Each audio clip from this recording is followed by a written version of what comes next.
Kochi stadium link റോഡിലെ വിചിത്രമായ tarring വിവാദമായതോടെ റോഡ് പൂർണ്ണമായും ടാർ ചെയ്തു. വഴിയരികിൽ പാർക്ക് ചെയ്തിരുന്ന വാഹനങ്ങളുടെ ഭാഗം ഒഴിവാക്കിയായിരുന്നു ആദ്യം ടാറിംഗ് നടത്തിയത്. ന്യൂസ് 18 വാർത്തയെ തുടർന്ന് 2 മണിക്കൂറിനുള്ളിൽ ടാറിംഗ് പൂർത്തിയാക്കി. ചിലപ്പോഴൊക്കെ റോഡ് ടാർ ചെയ്യുമ്പോൾ ഇലക്ട്രിക് പോസ്റ്റോ അല്ലെങ്കിൽ ടെലിഫോൺ പോസ്റ്റോ ഒക്കെ റോഡിൽ കാണാറുണ്ട്. അത് റോഡിന്റെ ഒരു സൈഡിൽ തന്നെ അവിടെ നിർത്തിക്കൊണ്ട് തന്നെ ടാർ ചെയ്യുന്ന ഒരു സാഹചര്യമുണ്ട്. അത് അവിടുന്ന് മാറ്റം ചെയ്യുന്നത് പ്രശ്നങ്ങളുള്ളത് കൊണ്ടാണ്. പക്ഷേ നമ്മൾ സ്റ്റേഡിയം ലിങ്ക് റോഡിലെ ആ കാഴ്ച നമ്മളൊന്ന് കാണണം.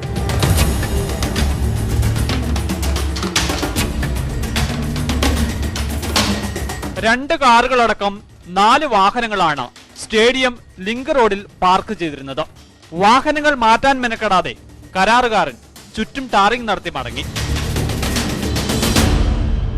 വിചിത്രമായ ടാറിംഗ് സംബന്ധിച്ച വാർത്ത ന്യൂസ് 18 പുറത്തുവിട്ടതോടെ കോർപ്പറേഷൻ മേയർ എം അനിൽകുമാർ ഇടപെട്ടു. തുടർന്ന് വാഹനങ്ങൾ മാറ്റി 2 മണിക്കൂറിനകം ടാറിംഗ് പൂർത്തിയാക്കി.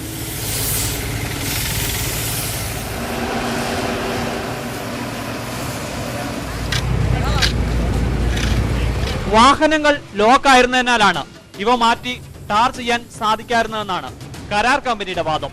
വാഹനങ്ങൾ മാറ്റണമെന്ന് കൗൺസിലറോട് ആവശ്യപ്പെട്ടിരുന്നതായും ഇവർ പറയുന്നു. വണ്ടി എല്ലാം ലോക്കായിരുന്നു. നമ്മൾ സ്വന്തം നില ലോക്ക് പിടിച്ചിട്ട് പിന്നെ വേറെ എന്തെങ്കിലും പ്രശ്നം ഉണ്ടായാലെന്ന് പറഞ്ഞാൽ രാത്രി 1 മണി സമയത്ത് ഇവിടെ ടാർ ചെയ്യാൻ വന്നെ. അപ്പോൾ അതുകൊണ്ട് കൗൺസിലറെ കോൺടാക്ട് ചെയ്യാൻ പറ്റില്ല. അപ്പോൾ കൗൺസിലറെ പിറ്റേ ദിവസം കോൺടാക്ട് ചെയ്തപ്പോൾ കൗൺസിലർ ലോക്ക് നിങ്ങൾ പൊട്ടിച്ചെടുക്കാൻ പറ്റില്ല, പൊട്ടിച്ച് വണ്ടി മാറ്റിക്കോ, കുഴപ്പമില്ല എന്നുള്ള പുള്ളി പറഞ്ഞതിന് ശേഷമാണ് ഞങ്ങൾക്ക് ചെയ്യാൻ പറ്റില്ലെന്ന് വന്നത്. അതുകൊണ്ടാണ് അപ്പോൾ അന്ന് ഞായറാഴ്ച വൈകിട്ട് വീണ്ടും മഴയായി പോയത്, പിന്നെ ഞങ്ങൾക്ക് ചെയ്യാൻ വരാൻ പറ്റിയില്ല. എന്നാൽ വാഹനങ്ങൾ മാറ്റി റോഡ് പൂർണ്ണമായും ടാർ ചെയ്യേണ്ടിയിരുന്നത് കരാർ ഏറ്റെടുത്ത കമ്പനിയാണെന്നാണ് കൗൺസിലറുടെ വാദം. ടാർ ചെയ്യുമെന്ന് പറഞ്ഞത്, പക്ഷെ എന്ന് ചെയ്യുമെന്ന് എന്നോട് പറഞ്ഞിട്ടില്ല. അത് ഇന്ന രാത്രി ചെയ്യുമെന്ന് എന്നോട് പറയണമല്ലോ. അത് അധികാരികളുടെ ഭാഗത്ത് തന്നെ അറിയിച്ചിട്ടില്ല, കോൺട്രാക്ട് തന്നെ അറിയിച്ചിട്ടില്ല. വാഹനങ്ങൾ മാറ്റാതെ ടാറിംഗ് നടത്തിയതിനെതിരെ വലിയ വിമർശനമാണ് ഉയർന്നിരിക്കുന്നത്. ക്യാമറമാൻ ശ്യാംലാലിനൊപ്പം സിജോ ബിജോൺ, ന്യൂസ് 18 കൊച്ചി. സംസ്ഥാന സർക്കാർ ഏറ്റെടുത്ത കാസർഗോഡെ കെൽ EML കമ്പനി ഏപ്രിൽ 1 മുതൽ വീണ്ടും തുറന്നു പ്രവർത്തിക്കും. മുഖ്യമന്ത്രി പിണറായി വിജയൻ ഉദ്ഘാടനം ചെയ്യും. ഏറെക്കാലത്തെ കാത്തിരിപ്പിനൊടുവിൽ കമ്പനി തുറക്കുന്നതിന്റെ സന്തോഷത്തിലാണ് തൊഴിലാളികൾ. കേന്ദ്ര പൊതുമേഖലാ സ്ഥാപനമായ ഫെൽ EML സംസ്ഥാന സർക്കാർ ഏറ്റെടുത്ത് കെൽ EML എന്ന പുതിയ പേരിലാണ് പ്രവർത്തനം തുടങ്ങുന്നത്. 111 ജീവനക്കാരുള്ള സ്ഥാപനത്തിൽ ഘട്ടം ഘട്ടമായിട്ടായിരിക്കും ഇവർക്ക് തൊഴിൽ നൽകുക. നിലവിൽ ഏതാനും മെഷീൻ ഉൽപ്പാദന ഓർഡർ കമ്പനിക്ക് ലഭിച്ചിട്ടുണ്ട്. കൂടുതൽ ഉൽപ്പാദനം തുടങ്ങിയ ശേഷം മുഴുവൻ പേരെയും ജോലിയിൽ പ്രവേശിപ്പിക്കും. 2020 മാർച്ചിൽ കോവിഡ് പ്രതിസന്ധിയെ തുടർന്ന് കമ്പനി അടച്ചിട്ടു. 2021 മെയ് 11 സംസ്ഥാന സർക്കാർ കമ്പനി ഏറ്റെടുത്തു. നവീകരണത്തിനാവശ്യമായ ഫണ്ട് ലഭിക്കാൻ വൈകിയതും തൊഴിലാളികളുടെ ആനുകൂല്യങ്ങൾ സംബന്ധിച്ച കരാർ ഒപ്പുവെക്കാത്തതുമാണ് പ്രവർത്തനം പുനരാരംഭിക്കുന്നതിന് തടസ്സമായത്. മാർച്ച് 15 കരാർ ഒപ്പുവെച്ചതോടെ കെൽ EML എന്ന പേരിൽ കമ്പനി പ്രവർത്തനം പുനരാരംഭിക്കാൻ വഴി തുറന്നു. കാസർഗോഡ് ജില്ലയിലെ ജനങ്ങളെ സംബന്ധിച്ചിടത്തോളം ഏറെ സന്തോഷകരമായ ദിനമാണ് ഏപ്രിൽ 1. കേന്ദ്ര ഗവൺമെൻറ് അടച്ചുപൂട്ടപ്പെട്ട സ്ഥാപനം, സ്വകാര്യവൽക്കരിക്കാൻ വെച്ച സ്ഥാപനം കേരള ഗവൺമെൻറ് ഏറ്റെടുത്ത് വീണ്ടും തുറന്ന് പ്രവർത്തിക്കുകയാണ്. 125ഓളം വരുന്ന ജീവനക്കാരുടെ ഭാവി ഭദ്രമാക്കാനും അതോടൊപ്പം തന്നെ കൂടുതൽ തൊഴിലവസരം സൃഷ്ടിക്കാനും കാസർഗോഡ് ജില്ലയിലെ വ്യവസായ വികസനത്തിന് കുതിപ്പേകാനും ഈ നടപടി സഹായമാകുമെന്ന കാര്യത്തിൽ തർക്കമില്ല. ഏപ്രിൽ 1 മുഖ്യമന്ത്രി പിണറായി വിജയൻ ഉദ്ഘാടനം ചെയ്യും. കമ്പനിയുടെ പുനരുദ്ധാരണത്തിനായി 20 കോടി രൂപയാണ് സംസ്ഥാന സർക്കാർ അനുവദിച്ചത്. ന്യൂസ് 18 കാസർഗോഡ്. കോഴിക്കോട് നാദാപുരത്ത് വിവാഹം നിശ്ചയിച്ച യുവതിയുടെ വീടിൽ തീ കൊളുത്തിയ ശേഷം യുവാവ് തീ കൊളുത്തി ആത്മഹത്യ ചെയ്തു. ജാതിയേരി പൊൻപറ്റ വീട്ടിൽ രത്നേഷാണ് മരിച്ചത്. പൊള്ളലേറ്റ യുവതിയെയും വീട്ടുകാരെയും ആശുപത്രിയിൽ പ്രവേശിപ്പിച്ചു. വിവാഹ അഭ്യർത്ഥന നിരസിച്ചതാണ് ആക്രമണത്തിന് പിന്നിലെന്ന് പോലീസ് അറിയിച്ചു. നാദാപുരം കല്ലുമ്മൽ ചെറിയ കുനിയിൽ കണ്ണന്റെ വീട്ടിലാണ് രത്നേഷ് ആക്രമണം നടത്തിയത്. പുലർച്ചെ 2 മണിയോടെ കണ്ണന്റെ വീട്ടിലെത്തിയ രത്നേഷ് വീടിന്റെ മുകൾ നിലയിൽ കയറി വാതിൽ തകർത്ത് കിടപ്പുമുറിക്ക് തീവച്ചു. വീട്ടിൽ നിന്ന് തീ പടരുന്നത് കണ്ട അയൽവാസികൾ ബഹളം വെച്ചതോടെ നാട്ടുകാർ ഓടിക്കൂടി. ഇതോടെ വീട്ടിൽ നിന്ന് പുറത്തു കടന്ന രത്നേഷ് ദേഹത്ത് പെട്രോൾ ഒഴിച്ച് തീ കൊളുത്തുകയായിരുന്നു. വീട്ടുവളപ്പിൽ വെച്ച് തന്നെ യുവാവ് മരിച്ചു. പരിക്കേറ്റ കണ്ണൻ, ഭാര്യ ശാന്ത, മക്കളായ അശ്വതി, ഷൈജേഷ് എന്നിവരെ ആശുപത്രിയിൽ പ്രവേശിപ്പിച്ചു. ഇവരുടെ പരിക്ക് സാരമുള്ളതല്ല. 1 മണിക്കൊരു ശബ്ദം കേൾക്കുന്നായിരുന്നു. കരയുന്ന കൂറ്റായിട്ട് അങ്ങനെ പാഞ്ഞു നോക്കുമ്പോൾ ഒട്ടാകെ തീയ മേലെ വരേൻ്റെ മേലെ അങ്ങനെ ആൾക്ക് തിരിയുന്നില്ല. ഞങ്ങളില്ല ചെറിയോളായിരിക്കും എന്നുള്ള അറിയില്ല. അങ്ങനെ നോക്കിക്കൊണ്ടിരിക്കുമ്പോൾ ഇവർ അവിടെ ഒരു കോണിമേലെ തന്നെ കീഞ്ഞി വായിലൊഴിക്കുന്നുണ്ട്. പിന്നെ തീയ കണ്ട് വന്ന് വീണിക്ക് അത് 1 മിനിറ്റ് ജീവനോട് വന്നിട്ടില്ല. ഇതന്നെയാണ് സംഭവം. അശ്വതിയോട് രത്നേഷ് നേരത്തെ വിവാഹാഭ്യർത്ഥന നടത്തിയിരുന്നുവെങ്കിലും നിരസിച്ചിരുന്നു. ഇതിനിടെ മറ്റൊരു യുവാവുമായി ഏപ്രിൽ 4-ന് അശ്വതിയുടെ വിവാഹമുറപ്പിക്കുകയും ചെയ്തു. ഇതിൽ പ്രകോപിതനായാണ് രത്നേഷ് ആക്രമണം കാണിച്ചതെന്നാണ് പോലീസ് പറയുന്നത്. News 18 Kozhikode. Kozhikode Mukkam community health സെന്ററിലെ 2 ക്വാർട്ടേഴ്സ് പൊളിച്ചു മാറ്റിയതിൽ ചട്ടലംഘനവും അഴിമതിയെന്ന് പ്രതിപക്ഷം. ഐസൊലേഷൻ വാർഡ് നിർമ്മാണത്തിന്റെ പേരിലാണ് ക്വാർട്ടേഴ്സ് പൊളിച്ചത്. പ്രതിഷേധത്തെ തുടർന്ന് പ്രവൃത്തി തൽക്കാലം നിർത്തിവെച്ചു. മുക്കം കമ്മ്യൂണിറ്റി ഹെൽത്ത് സെന്ററിൽ ഐസൊലേഷൻ വാർഡ് നിർമ്മിക്കാനായി ക്വാർട്ടേഴ്സുകൾ പൊളിച്ചു മാറ്റിയത് ചട്ടലംഘനവും അഴിമതിയുമാണെന്ന ആരോപണവുമായാണ് മുക്കം നഗരസഭയിലെ പ്രതിപക്ഷാംഗങ്ങൾ രംഗത്തെത്തിയത്. ചട്ടപ്രകാരം മുനിസിപ്പാലിറ്റിയുടെ ആസ്തികൾ പൊളിക്കുകയോ വിൽക്കുകയോ ചെയ്യണമെങ്കിൽ മുനിസിപ്പൽ കമ്മിറ്റിയുടെ തീരുമാനം നിർബന്ധമാണ്. ഈ ചട്ടം ലംഘിച്ച് ടെൻഡർ വിളിക്കുകയോ മറ്റു നടപടിക്രമങ്ങൾ പാലിക്കുകയോ ചെയ്യാതെ കെട്ടിടം പൊളിച്ചെന്നാണ് ആരോപണം. നഗരസഭാ ചെയർമാൻ തന്നിഷ്ടപ്രകാരം സ്വകാര്യ വ്യക്തിക്ക് വേണ്ടിയാണ് കെട്ടിടം പൊളിച്ചതെന്നും പിന്നിൽ അഴിമതിയുണ്ടെന്നും പ്രതിപക്ഷ കൗൺസിലർമാർ പറഞ്ഞു. ഇത് ഞങ്ങൾ നോക്കുമ്പോൾ മുനിസിപ്പാലിറ്റി തീരുമാനിച്ചിട്ടില്ല, ഇതിന് വിലയിട്ട ടെൻഡറില്ല, പിന്നെ ഇത് ലേലം ചെയ്യാനുള്ള ടെൻഡർ എടുത്തിട്ടില്ല, ഇതൊന്നും നടന്നിട്ടില്ല. ഒരു നടപടിയും ചെയ്യാതെ ഈ കെട്ടിടം പൊളിച്ചു മാറ്റി ഒരു സ്വകാര്യ വ്യക്തി കൊണ്ടുപോയിരിക്കുന്നു. പ്രതിഷേധത്തെ തുടർന്ന് ക്വാർട്ടേഴ്സ് പൊളിച്ചു മാറ്റുന്ന പ്രവൃത്തികൾ താൽക്കാലികമായി നിർത്തിവച്ചിരിക്കുകയാണ്. ന്യൂസ് 18 മുക്കം. ഖത്തറിൽ നിന്നെത്തിയ യാത്രക്കാരിൽ നിന്ന് സ്വർണം കണ്ടെത്തി. എക്സ്റേ പരിശോധനയിലാണ് ശരീരത്തിനുള്ളിൽ സ്വർണം ഒളിപ്പിച്ചതായി കണ്ടെത്തിയത്. കോഴിക്കോട് സ്വദേശിയായ ഇസ്മായിൽ, ഇയാളെ കൊണ്ടുപോകാനെത്തിയ ഇക്ബാൽ എന്നിവരാണ് പിടിയിലായത്. 800 ഗ്രാം മിശ്രിത രൂപത്തിലുള്ള സ്വർണം പുറത്തെടുത്തു. ഇടുക്കി അയ്യപ്പൻകോവിലിൽ തൂക്കുപാലത്തിന് സമീപം തലയോട്ടി കണ്ടെത്തി. ഇടുക്കി ജലാശയത്തിൽ ജലനിരപ്പ് താഴ്ന്ന ഭാഗത്തു നിന്നാണ് തലയോട്ടി കണ്ടെത്തിയത്. പെരിയാറിൽ ജലനിരപ്പ് ഉയർന്നപ്പോൾ മറ്റെവിടെ നിന്നെങ്കിലും ഒഴുകിയെത്തിയതാവണമെന്നാണ് നിഗമനം. അടുത്ത കാലത്ത് ഈ മേഖലയിൽ കാണാതായവരുടെ വിവരങ്ങൾ പോലീസ് ശേഖരിച്ചു വരികയാണ്. നെയ്യാറ്റിൻകരയിലും പാറശാലയിലും ദേശീയപാതയിൽ സമരാനുകൂലികൾ സ്വകാര്യ വാഹനങ്ങൾ തടഞ്ഞു. ഇതര സംസ്ഥാനങ്ങളിൽ നിന്നെത്തിയ ചരക്ക് വാഹനങ്ങൾ നെയ്യാറ്റിൻകരയിൽ തടഞ്ഞിട്ടു. തുടർന്ന് പോലീസ് ഇടപെട്ടാണ് വാഹനങ്ങൾ കടത്തിവിട്ടത്. പൊഴിയൂർ, ഉച്ചക്കട, ബാലരാമപുരം പ്രദേശങ്ങളിലും സമരാനുകൂലികൾ ഇരുചക്ര വാഹനങ്ങൾ ഉൾപ്പെടെ തടഞ്ഞു. മലയോര മേഖലയിൽ പെട്രോൾ പമ്പുകളും തുറന്നില്ല. ആറ്റിങ്ങലിൽ രോഗിയുമായി വന്ന ആംബുലൻസ് സമരാനുകൂലികൾ തടഞ്ഞു. പാരിപ്പള്ളിയിൽ നിന്നും തിരുവനന്തപുരം മെഡിക്കൽ കോളേജിലേക്ക് പോയ ആംബുലൻസാണ് തടഞ്ഞത്. വാഹനത്തിന്റെ താക്കോൽ സമരാനുകൂലികൾ വലിച്ചൂരി. ആംബുലൻസ് ഡ്രൈവർ ആറ്റിങ്ങൽ പോലീസ് സ്റ്റേഷനിൽ പരാതി നൽകി.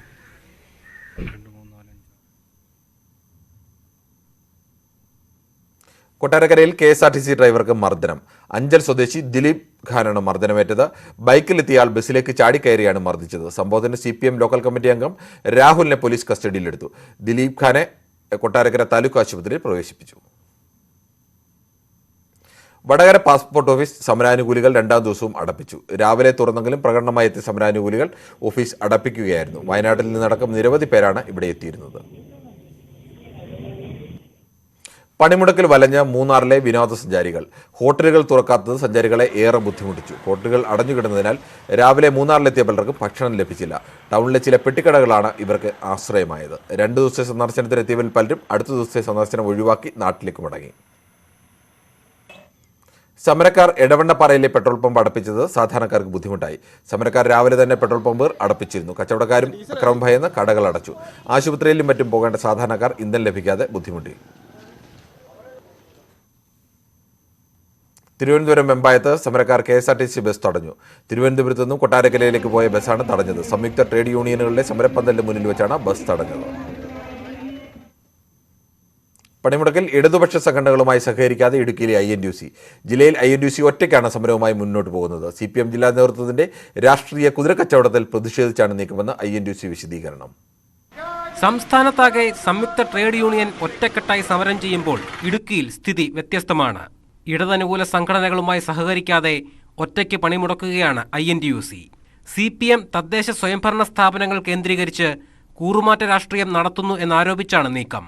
കോൺഗ്രസ് നേതാക്കൾക്കെതിരെ കൊലവിളി മുഴക്കുന്നതും അക്രമ രാഷ്ട്രീയത്തിന് കോപ്പുകൂട്ടുന്നതും അംഗീകരിക്കാനാവില്ലെന്നും നേതാക്കൾ പറയുന്നു. എവിടെയോ ഒരു കുത്ത് നടന്നെന്ന് പറഞ്ഞിട്ട് ആ കുത്തിന്റെ പേരിൽ INTUCയുടെ കൊടിമരങ്ങൾ മൊത്തം തകർത്തെരിയുക, INTUC പ്രവർത്തകരെ തല്ലുക, അധികാരമുണ്ടെന്ന് പറഞ്ഞിട്ട് ഈ CV വർഗീസ് അക്രമം രാഷ്ട്രീയം കൊണ്ട് ഞങ്ങൾ പൊറുതിമുട്ടിയാണ് INTUC ഇടുക്കി ജില്ലയിലെ ഒറ്റയ്ക്ക് സമരപരിപാടി നടത്താൻ തീരുമാനിച്ചത്. പണിമുടക്ക് ഇടുക്കി ജില്ലയിൽ പൂർണ്ണമാണ്. തോട്ടം മേഖലയിലെ തൊഴിലാളികൾ ഉൾപ്പെടെ പണിമുടക്കിൽ പങ്കാളികളായി. ന്യൂസ് 18 ഇടുക്കി. മലപ്പുറം വളാഞ്ചേരി കോളമംഗലത്ത് നഗരസഭ സ്ഥാപിച്ച സംരക്ഷണ വേലി CPM പ്രവർത്തകർ പൊളിച്ചു നീക്കി. ഹൈക്കോടതി ഉത്തരവിനെ തുടർന്ന് നഗരസഭയും പോലീസും ചേർന്ന് കഴിഞ്ഞ ദിവസമാണ് വേലി സ്ഥാപിച്ചത്. മുനിസിപ്പാലിറ്റിയുടെ നടപടി രാഷ്ട്രീയ വിരോധത്തിന്റെ പേരിലാണെന്ന് CPM ആരോപിച്ചു. കയ്യേറ്റങ്ങൾ ഒഴിപ്പിക്കുന്നതിനുള്ള ഹൈക്കോടതി വിധിയെ തുടർന്നാണ് ശനിയാഴ്ച വളാഞ്ചേരി നഗരസഭയുടെ നേതൃത്വത്തിൽ കുളമംഗലം കൊതേത്തോടിൽ സംരക്ഷണവേലി കെട്ടിയത്. പോലീസിന്റെ സഹായത്തോടെയാണ് സംരക്ഷണവേലി സ്ഥാപിച്ചത്. ഇതോടെ സമീപത്തെ ഡോക്ടർ ദമ്പതികൾക്കും പരിസരവാസികൾക്കും പുറത്തിറങ്ങാൻ കഴിയാത്ത അവസ്ഥയായി. ഇവർ CPMന്റെ സഹായം തേടിയതോടെയാണ് പ്രവർത്തകരെത്തി വേലി പൊളിച്ചത്. സഞ്ചാര സ്വാതന്ത്ര്യം നിഷേധിക്കുന്ന ധിക്കാര നടപടിയാണ് മുനിസിപ്പാലിറ്റി സ്വീകരിച്ചതെന്ന് CPM Valanchery area secretary KP Sankaran master ആരോപിച്ചു. വളാഞ്ചേരി മുനിസിപ്പാലിറ്റിയുടെ ധിക്കാരപരമായ നിലപാട് ഈ പ്രദേശത്തെ ആളുകൾക്ക് വലിയ ബുദ്ധിമുട്ടായി തുടങ്ങിയിട്ടുണ്ട്. മുസ്ലിം ലീഗിൻ്റെ രാഷ്ട്രീയ വിരോധം തീർക്കാനുള്ള കേന്ദ്രമായി മുനിസിപ്പൽ സെക്രട്ടറിയെ കോടാലി കൈയായി പ്രവർത്തിപ്പിച്ചുകൊണ്ടിരിക്കുകയാണ്. ഡോക്ടറുടെ വീട്ടിലേക്കുള്ള വഴി ഒരു സുപ്രഭാതത്തിൽ കോടതി ഉത്തരവിൻ്റെ പേര് തടയുകയാണ്. യഥാർത്ഥത്തിൽ കോടതി പറഞ്ഞത് ഡോക്ടറെ വഴി സംരക്ഷിക്കണമെന്നാണ്. ഇപ്പോൾ സംഭവിച്ചതെന്താ? ഡോക്ടറുടെ വഴി മാത്രമല്ല, ഒരു ക്വാർട്ടേഴ്സിൽ താമസിക്കുന്ന പ്രായമായിട്ടുള്ള ആളുകൾ അടക്കമുള്ളവരുടെ വഴി ഒരു സുപ്രഭാതത്തിൽ തടഞ്ഞു വെക്കാനുള്ള നടപടി സ്വീകരിക്കുകയാണ്. നഗരസഭ സ്ഥാപിച്ച ബോർഡുകളും കാലുകളും പ്രവർത്തകർ നീക്കം ചെയ്തു. വരും ദിവസങ്ങളിൽ സമരം ശക്തമായി തുടരുമെന്നാണ് CPMന്റെ മുന്നറിയിപ്പ്. ന്യൂസ് 18 തിരൂർ. കാസർഗോഡ് പന്തൽ കച്ചവടത്തിന്റെ മറവിൽ മയക്കുമരുന്ന് വിൽപ്പന നടത്തുന്ന 2 പേർ അറസ്റ്റിൽ. അബ്ദുൾ നിയാസ്, മുഹമ്മദ് ഇർഷാദ് എന്നിവരാണ് പിടിയിലായത്. പ്രതികളിൽ നിന്നും MDMA, കഞ്ചാവ് എന്നിവ പിടികൂടി. കഞ്ചാവ് കടത്താൻ ഉപയോഗിച്ച സ്കൂട്ടറും പിടിച്ചെടുത്തിട്ടുണ്ട്. ചെറിയ ഇടവേളയിലേക്ക്.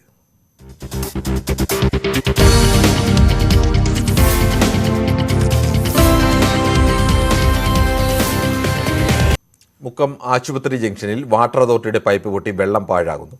പഴകിയ പൈപ്പുകൾ മാറ്റാതെ റോഡ് നിർമ്മിച്ചതാണ് പൊട്ടൽ പതിവാകാൻ കാരണമെന്ന് നാട്ടുകാർ ആരോപിക്കുന്നു. പലപ്പോഴും ആഴ്ചകളോളം വെള്ളം കിട്ടാതെ ജനങ്ങൾ വലയുന്ന സ്ഥലത്താണ് പൈപ്പ് പൊട്ടി ഇങ്ങനെ വെള്ളം പാഴാകുന്നത്.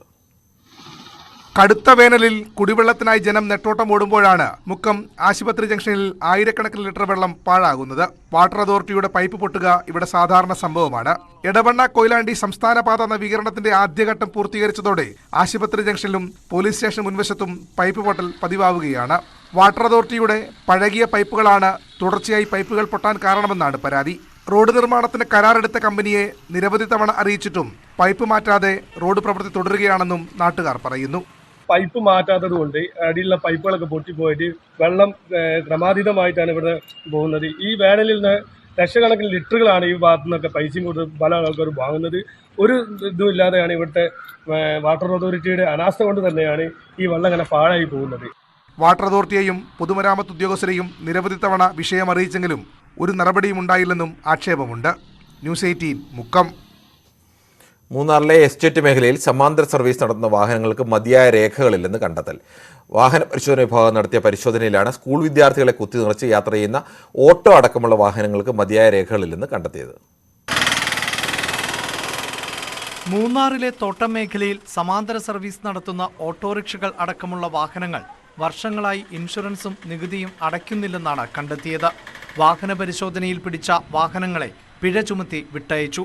മൂന്നാർ ടൗൺ മേഖലയിൽ ആയിരക്കണക്കിന് ഓട്ടോകളും ജീപ്പുകളുമാണ് സമാന്തര സർവീസ് നടത്തുന്നത്. പരിശോധന ശക്തമാക്കണമെന്നും ഇത്തരം വാഹനങ്ങളെ റോഡിലിറങ്ങാൻ അനുവദിക്കരുത് എന്നുമാണ് നാട്ടുകാരുടെ ആവശ്യം. ഫൈൻ ഈടാക്കി വിടുന്ന വാഹനങ്ങൾ വീണ്ടും റെക്കോർഡുകൾ ശരിയാക്കുന്നില്ല എന്നുള്ളതാണ് ഇപ്പോൾ യഥാർത്ഥത്തിൽ നടക്കുന്നത്. ബഹുഭൂരിപക്ഷം വരുന്ന വണ്ടികൾക്കും ഈ പറയുന്ന ഇൻഷുറൻസ് ഇല്ല. സമാന്തര സർവീസ് നടത്തുന്ന വാഹനങ്ങൾ അപകടത്തിൽപ്പെടുന്നത് പതിവാണ്. മതിയായ രേഖകൾ ഇല്ലാത്തതിനാൽ പരിക്കേൽക്കുന്ന യാത്രക്കാർക്ക് ഇൻഷുറൻസ് അടക്കമുള്ള ആനുകൂല്യങ്ങളൊന്നും ലഭിക്കാറുമില്ല. തോട്ടം മേഖലയിലെ വിദ്യാർത്ഥികളുടെ യാത്രയ്ക്ക് പഞ്ചായത്ത് വാഹന സൗകര്യം ഏർപ്പെടുത്തണമെന്ന ആവശ്യവും ശക്തമാണ്. ന്യൂസ് 18 മൂന്നാർ. പണിമുടക്ക് ദിവസം റോഡ് അറ്റകുറ്റപ്പണി നടത്തി കയ്യടി നേടി വടകര മൂരാട് നിവാസികൾ. ദേശീയപാതയിൽ മൂരാട് പാലത്തിലെ കുഴികൾ അടച്ചായിരുന്നു ഇവർ പണിമുടക്ക് ദിവസം ചിലവിട്ടത്. വാഹനങ്ങൾ തിരിച്ചുവിട്ട് പോലീസും ഇവർക്കൊപ്പം നിന്നു. ജനങ്ങളെ കാലങ്ങളായി ബുദ്ധിമുട്ടിക്കുന്ന മൂരാട് പാലത്തെ കുഴികൾ അടയ്ക്കാനാണ് ഒരു കൂട്ടം ആളുകൾ പണിമുടക്ക് ദിനത്തിൽ രംഗത്തിറങ്ങിയത്. ദേശീയപാത നിർമ്മിക്കാൻ കരാറെടുത്ത കമ്പനി കോൺക്രീറ്റ് നൽകി സഹായിച്ചു.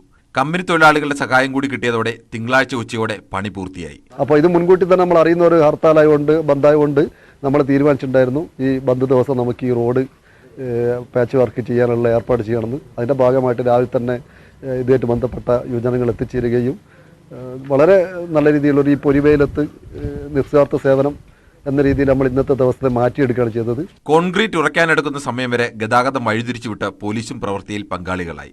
ആംബുലൻസ് പോലെയുള്ള അത്യാവശ്യക്കാരെ മാത്രമാണ് കയറ്റിവിട്ടത്. പണിമുടക്കിന് ശേഷം പാലത്തിലൂടെ സുഖകരമായി സഞ്ചരിക്കാൻ ഇന്നത്തെ പ്രവൃത്തി സഹായിക്കുമെന്നാണ് നാട്ടുകാരുടെ പ്രതീക്ഷ. ന്യൂസ് 18 വടകര. വിരമിച്ച എസ്ഐയുടെ യാത്രയപ്പ് ചടങ്ങിൽ കിടിലൻ ഗ്രൂപ്പ് ഫോട്ടോയുമായി ഷൊർണൂർ പോലീസ് സ്റ്റേഷനിലെ പോലീസുകാർ. സമൂഹ മാധ്യമങ്ങളിൽ തരംഗമായ ഭീഷ്മപർവം സിനിമയിൽ മമ്മൂട്ടിയും കുടുംബാംഗങ്ങളുമായുള്ള ഫോട്ടോയായിരുന്നു ഇവർക്ക് പ്രചോദനം.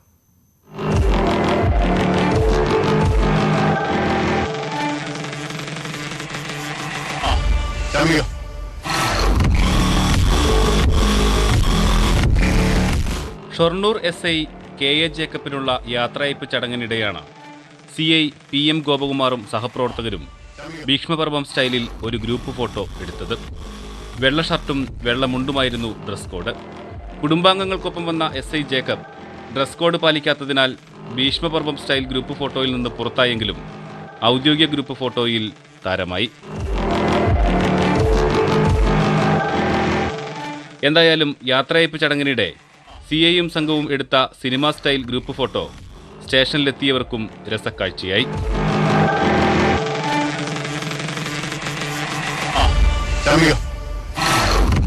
ന്യൂസ് 18 പാലക്കാട്. കണ്ണൂരിൽ ബിരിയാണി ചലഞ്ചൊരുക്കി SYS പ്രവർത്തകർ. പരിയാരം മെഡിക്കൽ കോളേജിനടുത്ത് നിർമ്മിക്കുന്ന സ്വാതന്ത്ര്യ കേന്ദ്രത്തിന് ഫണ്ട് കണ്ടെത്താനാണ് ജില്ലയുടെ വിവിധ കേന്ദ്രങ്ങളിൽ ബിരിയാണി ചലഞ്ച് നടത്തിയത്. 2 കോടി രൂപ ചെലവിൽ പരിയാരം മെഡിക്കൽ കോളേജിനടുത്ത് സാന്ത്വന കേന്ദ്രം നിർമ്മിക്കാനുള്ള ശ്രമത്തിലാണ് SYS ജില്ലാ കമ്മിറ്റി. പദ്ധതിക്ക് ആവശ്യമായ ധനം സമാഹരിക്കുന്നതിന്റെ ഭാഗമായാണ് കണ്ണൂരിലെ 60ഓളം കേന്ദ്രങ്ങളിൽ ബിരിയാണി ചാലഞ്ച് നടത്തിയത്. വിവിധതരം രോഗങ്ങൾക്ക് ചികിത്സ തേടി മെഡിക്കൽ കോളേജിലെത്തുന്നവർക്കും അവരുടെ കൂട്ടിരിപ്പുകാർക്കും ആവശ്യമായ സൗകര്യങ്ങൾ സാന്ത്വനം കേന്ദ്രം വഴി ലഭ്യമാക്കാനാണ് SYS പദ്ധതിയിടുന്നത്. പരിയാരം മെഡിക്കൽ കോളേജിനോട് ചേർന്ന് SYS കണ്ണൂർ ജില്ലാ കമ്മിറ്റിയുടെ നേതൃത്വത്തിൽ പരിയാരം സാന്ത്വന കേന്ദ്രം 2 കോടി രൂപ ചെലവിൽ നിലവിൽ വരികയാണ്. കണ്ണൂർ ജില്ലയിലെ 60ഓളം വരുന്ന കേന്ദ്രങ്ങളിൽ ബിരിയാണി ചലഞ്ച് സംഘടിപ്പിക്കുന്നതിൻ്റെ ഭാഗമായി SYS മൊകേരി സർക്കിൾ കമ്മിറ്റിയുടെ നേതൃത്വത്തിൽ നടക്കുന്ന ബിരിയാണി ചലഞ്ച് 7000ഓളം ബിരിയാണികളാണ് വിതരണം ചെയ്യുന്നത്. നൂറുകണക്കിന് പ്രവർത്തകരാണ് ഉദ്യമത്തിൽ പങ്കാളികളായത്. പണിമുടക്ക് ദിനം സേവന പ്രവർത്തനങ്ങൾക്ക് വിനിയോഗിക്കാൻ കഴിഞ്ഞു എന്നതിൻ്റെ സന്തോഷത്തിലാണ് ജില്ലയിലെ SYS പ്രവർത്തകർ. ന്യൂസ് 18 കണ്ണൂർ. കണ്ടാൽ ഭീകരരാണ്, അടുത്തറിഞ്ഞാലോ പഞ്ചപാവങ്ങളും. 5 ഇഗ്വാനകളാണ് മഞ്ചേരി സ്വദേശി സുനീറിന്റെ വീട്ടിലുള്ളത്. മനുഷ്യരുമായി ഇണങ്ങിച്ചേരുന്ന ഇഗ്വാനകളുടെ വിശേഷങ്ങൾ അറിയാം. കാണുമ്പോൾ ആർക്കും ഒരു പേടിയൊക്കെ തോന്നുമെങ്കിലും ശരിക്കും ഇവർ സാധുക്കളാണ്, സസ്യപൊക്കുകൾ. വിവിധ നിറങ്ങളിലുള്ള 5 ഇഗ്വാനകളാണ് മഞ്ചേരി കാരക്കുന്ന് സ്വദേശി സുനീറിന്റെ പക്കലുള്ളത്. കുഞ്ഞായിരിക്കുമ്പോൾ മുതൽ ഇവർ സുനീറിനൊപ്പമുണ്ട്. ഭൂമധ്യരേഖാ പ്രദേശമാണ് ഇഗ്വാനകളുടെ പ്രധാന വാസസ്ഥലം. എങ്കിലും കേരളത്തിൽ ഇവയ്ക്ക് വൻ ഡിമാൻഡാണ്. അതിനാൽ തന്നെ ഇഗ്വാന വളർത്തൽ ലാഭകരമാണെന്നും സുനീർ സാക്ഷ്യപ്പെടുത്തുന്നു. ഇവിടെ എഗ്ഗ് കുഞ്ഞുങ്ങളായി കഴിഞ്ഞാൽ പ്രോഫിറ്റബിൾ ആണ്. കുഞ്ഞുങ്ങൾക്ക് നല്ല റേറ്റും കാര്യങ്ങളൊക്കെ ഉണ്ട്. ആളുകൾ അത്യാവശ്യം എൻക്വയറിയും കാര്യമുള്ള ഒരു പെറ്റാണ് ഇഗ്വാന.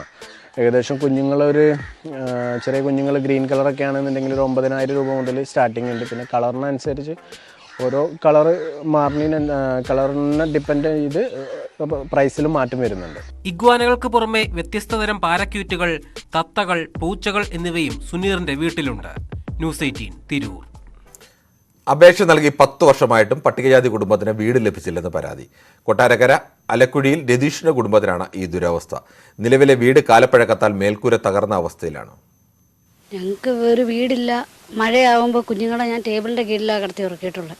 അതുപോലെ ഞങ്ങൾ പഞ്ചായത്തിൽ ചെന്ന് പറഞ്ഞിട്ട് അവർക്കൊന്ന് വന്ന് കാണാനോ അല്ലെങ്കിൽ ഒരു വീട് തരാനുള്ളൊരു മനസ്സ് അവർക്കില്ല. തലവൂർ പഞ്ചായത്തിലെ മുട്ടൊടിൽ രതീഷും കുടുംബവും താമസിക്കുന്ന വീടാണിത്. 30 വർഷത്തിലധികം പഴക്കമുള്ള ഓടുമേഞ്ഞ വീട് ഇടിഞ്ഞു വീണു. താമസിക്കാൻ കഴിയാത്ത അവസ്ഥ. ലിസ്റ്റ് പേര് എൻ്റെത് കിടക്കുന്നത്, ഒന്നാമത്തെ പേര് എൻ്റെ കിടന്നത് ബാലൻ, അച്ഛൻ്റെ പേരും ബാലൻ മയിലാടുംകുഴി വീട് എന്നുള്ള പേര് ലിസ്റ്റ് പേരുണ്ട്. ഞാൻ സന്തോഷമായി. കിട്ടൂല, എൻ്റെ പെണ്ണിൽ പറഞ്ഞാൽ കിട്ടൂല, നമുക്ക് വീട് സാധനമൊക്കെ മാറ്റി നമുക്ക് സെറ്റപ്പ് ചെയ്യാം. ഒരാഴ്ച കഴിഞ്ഞില്ല, 3-4 ദിവസം കഴിഞ്ഞ മെമ്പർ എന്ന് പറയുന്നത് നിങ്ങളുടെ പേര് ലിസ്റ്റ് ഇല്ല കേട്ടോ. ഞാൻ പറഞ്ഞു അല്ലെണ്ണ, ഞാൻ പേര് കണ്ടായിരുന്നില്ല. ആര് പറഞ്ഞു? ഞാൻ പിന്നെ അവിടെ ചെന്നപ്പോൾ അത് മറ്റേ അത് വെട്ടി നല്ലതായിട്ട് അത് കാണാൻ പറ്റാത്ത രീതിയിൽ ആക്കിയിട്ടേക്കുന്നു. 10 വർഷത്തിലധികമായി പഞ്ചായത്തിൽ വീടിന് അപേക്ഷ നൽകി കാത്തിരിക്കുകയാണ് ഈ പട്ടികജാതി കുടുംബം. യൂത്ത് കോൺഗ്രസ് പ്രവർത്തകനായതുകൊണ്ടാണ് CPIM വാർഡംഗം വീട് അനുവദിക്കാത്തതെന്നാണ് ആരോപണം. ജില്ലാ കളക്ടർക്കടക്കം വീടിനായി അപേക്ഷ നൽകിയെങ്കിലും ഒരു നടപടിയും ഉണ്ടായില്ല.